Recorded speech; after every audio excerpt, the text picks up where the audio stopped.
The whole world is governed by laws, the universe, in fact. Laws. We call it the law of electricity. We call it the law of gravity.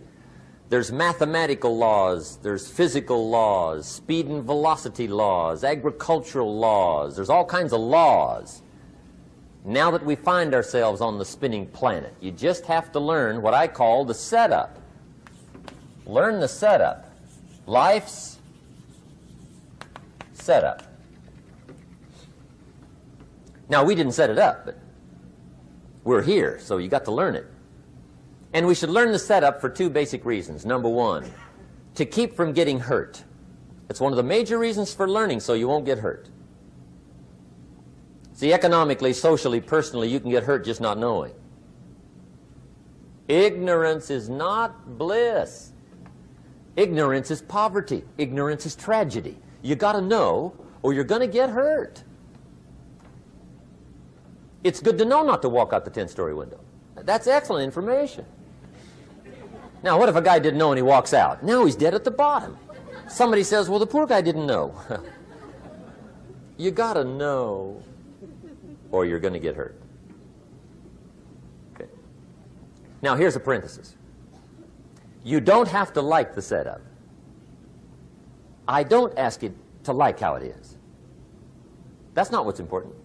But it is important to learn how it is. Okay? So you don't have to like it, but you should learn it. That's what I tell the kids, right? Make sure you get the information. What you think about it, that's up to you. What you're going to do with it, that'll soon be up to you. But make sure you get it. See, there's nothing worse than being stupid. Nothing. I mean, being broke is bad, but being stupid is awful. And what's really bad is being broke and stupid, right? That's about the end of the world. I mean, there isn't anything much worse than that. Unless you're sick. Sick, broken, stupid. I mean, that is it, right? There's nowhere else to go. So make sure you get the information. It's key. You don't have to like it, but learn it. If this big monstrous thing lifts up in the sky, hangs there for a little while, cuts loose, comes crashing down, boom, shakes the ground for 5 miles. And then this big monstrous thing lifts back up in the sky, hangs there for a little while, cuts loose again, comes crashing down, boom, shakes the ground for 5 miles. It just keeps doing that, this big monstrous thing, lifting up and then crashing down, boom. Now, you might come along one day and say, that's got to be a stupid arrangement, which is okay. You're entitled to your opinion. But the first thing you should learn to do is get out from under it, right? That's number one. You might have a great moral argument. You might want to shake your finger at the sky, but do it from over there, right, so you don't get smashed. It's called your basic smart. So number one, learn so you won't get hurt. Whether you like it or not, learn. Now here's the second reason for learning, the setup, to benefit. It's called the plus of life. And that's what life is, right? Both minus and plus. The minus is tragedy, heartache, misery, failure, unhappiness. But life is also happiness, prosperity, good feelings. So here's the key. Learn to get on the good side of the way things work.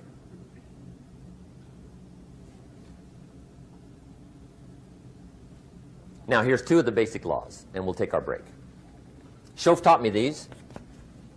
They come from the Bible. Now, again, I'm an amateur, okay? When it comes to the Bible, I'm not a pro. So you'll sort of have to take my way of putting it.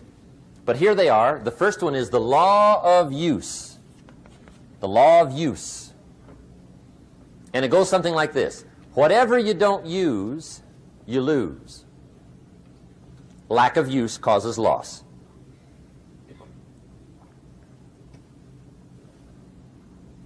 On this planet, maybe not the next one, but on this one, if you tie your arm to your body, leave it there long enough, you'll never use it again. It's over for the arm. Now, it may not be over, but it's over for the arm. The only way to keep the use of this arm is what? Keep using it. If you quit, you lose automatically. They don't bring it up for a vote.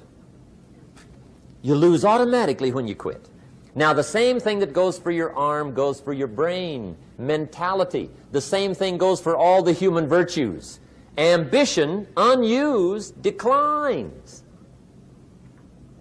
Strong feelings, unused, diminish. It doesn't grow, it diminishes. Faith, unused, decreases. It's a law. Vitality, unused, diminishes. Energy, unused, decreases. The guy says, well, I'm going to save up my energy. You can't do that. That's like trying to save today, put it on the end of the year. See, you can't do that. They'll come take you away. If you don't use today, what? It's lost. The guy says, well, I'll work twice as hard tomorrow to make up for it. See, that's foolish. You could have done that anyway. Today unused is lost. A talent unused is lost. An ability unused is lost. So here's one of the key expressions of the evening. Take a new inventory of yourself. Starting tomorrow, new project. Take a new inventory. And make sure that all of your talent and ability and mentality and ingenuity and vitality and strong feelings, faith, courage, make sure that all you've got's being used. Otherwise, you lose. Now, one of the best illustrations of the law of use is a Bible story called the Parable of the Talents. The talent story. Interesting story if you haven't read it in a while. Just review it. It's a good story. An ancient story. It says there was a master with 3 servants. He got them together one day and he said to the 3, I've got these talents. And in those ancient days, a talent was a measure of gold. And he said to the 3 servants, take these talents and see what you can do with them while I'm gone. He said, I'm taking a journey and I'll be gone for a while. When I come back, we'll get together, go over the book, see how you did. He said, here's 5 of these talents for you. 5. Here's 2 of them for you. 2. And here's 1 for you. 1. The master said, take those talents, see what you can do with them. When I come back, we'll get together, we'll go over it all. The servant said, okay, master takes off. According to the ancient story, the master comes back from his trip. When he gets back, he gets the 3 servants together, and as he said he would, he asks, how did it go with those talents? You were 5. What happened? That servant said, well, I took the 5 talents you gave me, and I put them to work. A little shaky at first, but he said things finally got rolling. And he said, I poured it on. And he said, my talents grew to 7, 8, 9, 10. He said, I doubled my talents from 5 to 10. Books will show. Master said, one heck of a job. Or something like that. He said, I gave you 2 talents. What happened? That servant said, about the same thing happened to me. I put those 2 talents to work, poured it on. They grew to 3 and then to 4. He said, I doubled my talents from 2 to 4. Books will show. Master said, well done. He said, I gave you 1 talent. What happened? That servant said, well, I took the talents you gave me, and I carefully wrapped it, and I dug a hole and buried it. And camouflaged it, I suppose, right? So nobody would steal it. And he said, fortunately, nobody got it. And he said, I knew you were going to be here today, so I dug it up. Here it is, safely wrapped. I did not lose it while you were gone. According to the ancient story, the master said, take that talent away from him and give it to the man that's got 10. Now you might say, well, I don't like that arrangement. The poor guy's only got 1 talent. He's already got 10. It ought to be more even. Remember, I didn't ask you to like it. But this one I would ask you to learn, because it simply means whatever you do not employ, you forfeit. It's a law. So learn well the law of use. Now here's the second one, and we're going to take our break. Second law, from the Bible. This one we've heard since we were small, I'm sure. It's called the law of sowing and reaping. In fact, we've probably heard it so often we could quote it. It says, whatever you sow, what? You shall reap. Fairly blunt, hopefully clear. Here's my first suggestion on the law of sowing and reaping. Don't try to beat it. You might as well try sitting on the sun in the morning. Keep it from coming up. You'll have better luck. Whatever you sow, you reap. Now, for a fair share of my life, I'm a bit mixed up on how all this applies. Among a lot of things I was mixed up on. I knew I wasn't reaping too good. That I understood. My problem was I was confused about what was causing it. Remember me with the funny list? I thought those are the reasons why it isn't working out well. And then Mr. Schoaf gave me the clue that helped me figure it all out. He said, Mr. Rohn, I have another answer for you. There's another way to quote this law that'll show you where the problem is so you can go to work on it right away. All you need to know is where the problem is. Then you can go to work on it.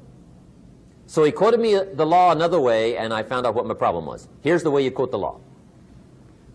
Whatever you reap is what you've sown. Now I knew what my problem was. Whatever you reap is what you've sown.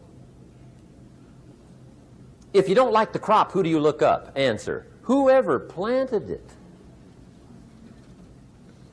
And where do you find who planted your crop? Answer, in the mirror. What I finally learned to do come fall was to go to the mirror. That's where you go. And if necessary, you say, a few skinny carrots? I got to be unimpressed. Where were you last spring? Asleep. Didn't you read the books? Did you break your hoe? Let me give you 7 key points to the law of sowing and reaping. Let's tick right down through the list of 7, and it'll be break time. 7 points to sowing and reaping. Here's part of the philosophy that really helped me to make some changes in life direction. Number 1, the law of sowing and reaping is negative. That's number 1, which simply means if you sow bad, you reap bad. Now, this is kind of 3rd grade, but it doesn't hurt to go over the basics. If you plant thistle seeds, you don't get pumpkins. Honest, no use looking for pumpkins. John says, how come no pumpkins? Come on, John. The law's negative. That's how come. Now, here's number 2. The law's positive, which simply means if you sow good, you reap good. If you plant pumpkin seeds, you don't get thistles. Not from pumpkin seeds. Mother Nature won't pull tricks on you over in the corner snickering, pushing new thistles and you planting pumpkin seeds. She won't do that. You will get pumpkins from pumpkin seeds, and the reason is because the law is positive. Now, here's number 3. I got excited when I found out the full dimension of this. See, you do not reap what you sow, but rather, you always reap much more than what you sow. So the 3rd key word is more. You don't get back what you put out. You get back much more than what you put out. And it works both positive and negative. On the negative side, it said, if you sow to the wind, you reap the whirlwind. So you've got to get ready for that, or you will be naive. See, anybody can, whether you will or not. See, that's the question. And here's a good question to ask. We are all buying somebody's plan. The question is, whose? Who's got you talked into doing what you're doing? Who's got you talked into your present plan?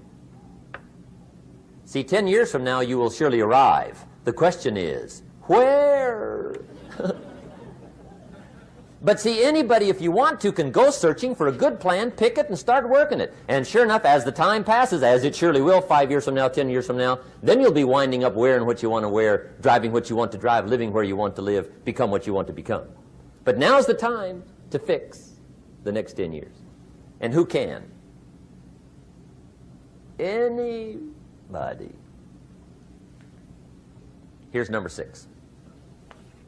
The 6th key to sowing and reaping. This is leveling with you now, as we promised to do. There's one thing better than the truth, and that's the whole truth. And here's part of the whole truth of the law of sowing and reaping. Number 6 is, you could lose. There are times when you just lose, no matter what you do. It's that kind of planet. You reap what you sow, yes, but... What does that mean? Yes, but, well, the farmer plants his crop in the spring, takes care of it all summer, loves his family, works 10, 12 hours a day, 6, 7 days a week, is an honorable man. Come fall, he's got a beautiful crop, and he deserves every bit of it. But the day before he sends the combines into the field, a hailstorm comes along and beats it all in the ground. Which means you lose. Somebody says, well, what did he do wrong? Answer, nothing. It's just that kind of planet. Sometimes it's going to hail on your crop and rain on your parade, so you got to get ready for that or you will be naive. That's just part of the life arrangement. And don't press me why. I was not in on some of the original decisions here, so I don't know how it got set up. But there's just times, sometimes you lose. That's part of life. But now here's number 7. The 7th key to sowing and reaping. And it goes like this. It's just another way to quote the same law. And it goes like this. If you don't sow, that's just another way to quote the law. If you don't sow, what?